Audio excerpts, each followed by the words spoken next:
Welcome to my kitchen. I have a great recipe for you just in time for Sweethearts Day. It's delicious dessert everyone in the family will rave about.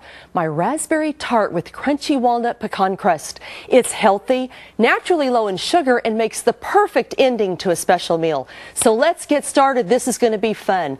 First, we're going to make the crust, so you'll preheat the oven to 400 degrees, which I've already done. And I've got to tell you, this crust is absolutely awesome. Anyone can make it. So don't be afraid and think, oh, I can't make crust. This one you can do, and I'll show you how. First, we're going to start with half of a cup of pecans. You could use walnuts or any nut that you like, but I just really love pecans. So we're going to start putting that in our food processor, and we're just going to pulse those until they're ground really pretty fine. So here we go. It's going to be a little noisy. See how nice they got down? I want to pulse them now until they get really, really ground. Okay, that looks about how like I want it. Now, we're just going to add a cup of whole wheat pastry flour. Now, make sure you get the whole wheat type. You keep the fiber in it, so much better for you. So we'll just dump that in there. Then we've got a tablespoon of maple granules. I've got to tell you, instead of sugar, do this. It makes such a difference. And if you have a hard time finding it, let me know and I'll try to help you out. And we're going to add just a little, like half a teaspoon or so of sea salt, not too much, and you could leave that out if you wanted to. Now we're just going to whirl that back up until it's mixed up really good. That looks good. That's all there is to that. Now we're going to transfer this to a mixing bowl. Take out our blade. Stick that back on there. Okay, now this is for the fun part. See how nicely ground that is? That's important to get it really ground up good. That's why I did the nuts first. Now for the wet part of our ingredients, we're just going to measure about 1/4 cup of walnut oil. I've got to tell you, this is so good. So we're going to take this, measure up 1/4 cup. Okay. Now, what you want to do is take ice cubes, put it in a measuring cup like this, and add some water to it. It's got to be really, really cold. We're going to take 2½ tablespoons of the water and whisk into the walnut oil. And I got to tell you, this is the secret ingredient that I've got here. And I want to just check that measurement. You got to hold it up sometimes. Make sure you got it right. That's good. All right. Now, if you've got a very, a humid environment or a dry environment, you're going to have to adjust how much ice water. The key is it needs to be really, really cold. I'm going to do 2½ because it doesn't seem to be too humid in here today. And then I'm just going to whisk that really, really, really good. It's so neat. Look at that, how it just blends. And then we're just going to mix that into our flour mixture. That's all. It's no big deal. This is such a fail-proof crust. It's really fun. Now we'll take that and just mix in here. And then I'll mix it with my spatula, and then I'll switch to a fork here in a second. You'll see why. We'll mix that up really good and get all that oil mixed in there. And you can see it getting kind of crumbly. And don't be afraid to add a couple more drops of ice water if you need to. It's not a big deal. I find this crust works really good.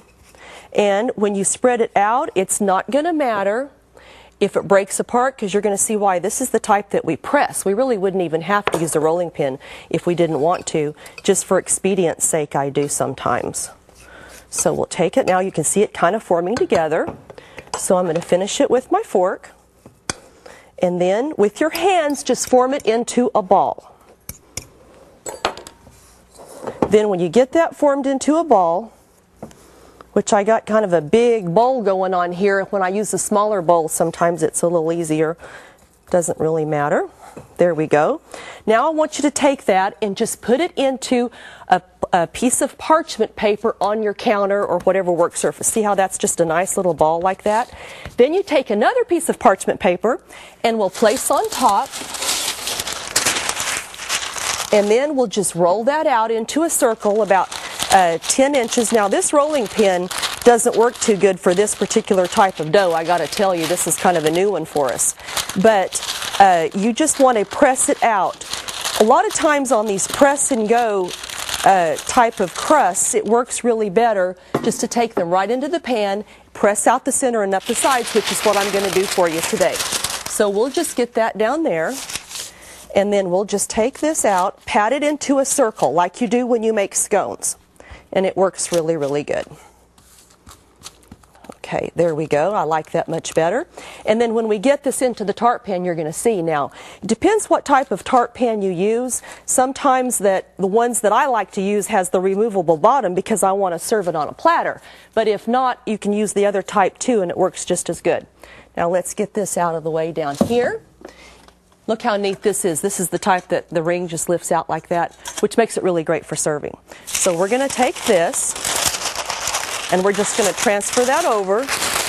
And you can see it didn't quite fill it up, but we're going to press it up the sides. So you're just going to want to work that dough around the edges and up the sides.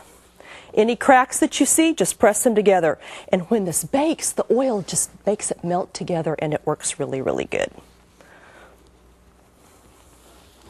So, and then what we're going to do when I get through working this dough is we're going to put some parchment paper in here and fill it with pie weights or beans. Beans are really good. Now again, remember, this doesn't have to be perfect. It doesn't matter. When it bakes, it's just going to go together like biscuit dough. That's great. And you know, when you cook this too, it's going to be a little bit darker in color because we're just working with natural whole wheat flour. There we go. That's just about perfect. Oh, how nice that looks. I'll put that on a baking sheet, and we'll put it in that 400-degree oven for about 15 minutes. Then we'll take it out and bake it another 10 minutes just to get it nice and brown. Now I'm going to prick this around the edges like this. I'm going to put this on a baking sheet. Well, first let's get that parchment paper. And my beans are pie weights. I like to use beans because they work really good, and I always have access of them. There we go. And into the oven for 15 minutes. Then remember, we'll take it out, and on we go. Oh, that's great. Now, that's really good. So we're going to take that out in 15 minutes and bake. Now let's get on to make our glaze, shall we? The glaze is so easy.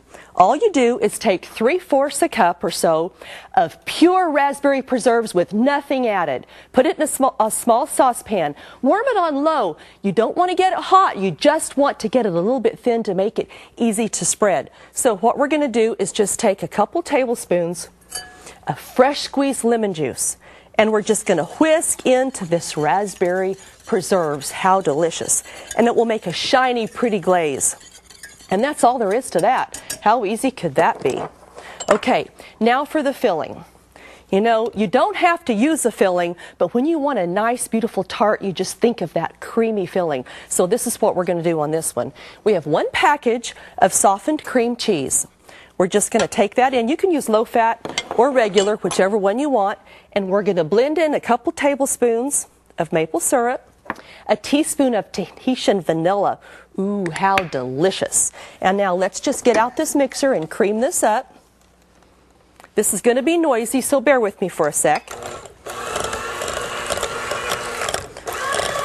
There we go. And you can see it breaking down. It doesn't take very long, just a few seconds. And it's really, really gets creamy and pretty.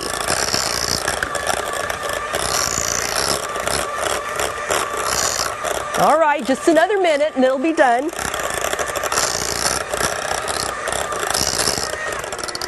All right, let's look at that. It needs just another minute. Sometimes you can't hurry the cooking process, can you? Because you want it to be just beautiful for your family. Okay, that looks good. All right, now we've got a beautiful creamy filling. I've got another crust that's cooled, so let's put our tart together. This is going to taste just great, and I think I've got that on enough. So I have a cooled crust for you right here. And we're just going to fill that up. Look how beautiful. And it's a rich brown color, which is just wonderful for having these natural ingredients. Here we go. So we're going to take our creamy filling and we're just going to spread it out inside all the way to the edges, and then we're going to refrigerate it for about 10 minutes. So you want to get that out to the edges. And then we'll put fresh raspberries. You know, this is really delicious with any type of fruit. I just picked raspberries because it's a special day with Valentine's. You can use strawberries, you can use kiwi, any fruit that you like. All right, let's get us a little bit more here and get that spread out. Oh, how beautiful. I tell you, if I weren't doing this for you on TV, I just might lick my fingers right now, but then what would you think of me? But oh, it's just so delicious. All right, we've got that on there. Now our raspberries. This takes about 3 cups of raspberries. Now, when you do this at home, if you have the time, you could put these in a circle, which makes it really pretty and makes a beautiful presentation. But it doesn't really matter. Just get your raspberries on there. Some people like to press them down into the cream filling, and that's really pretty when you cut it as well. So we'll just get this row of raspberries and look at the vitamin C and all the antioxidants you're getting, as well as the beautiful presentation. This is really, really a pretty dish. You could put this in rows, but that's okay. All right, now we'll just get these out to the edges and we'll put our glaze on it. You just take a pastry brush and spread the glaze over the top. You don't want to get too much on there because you're not trying to make it a jam type. You just want that shiny glaze that keeps it all together and gives it a little flavor. So that's looking just beautiful and it smells so good.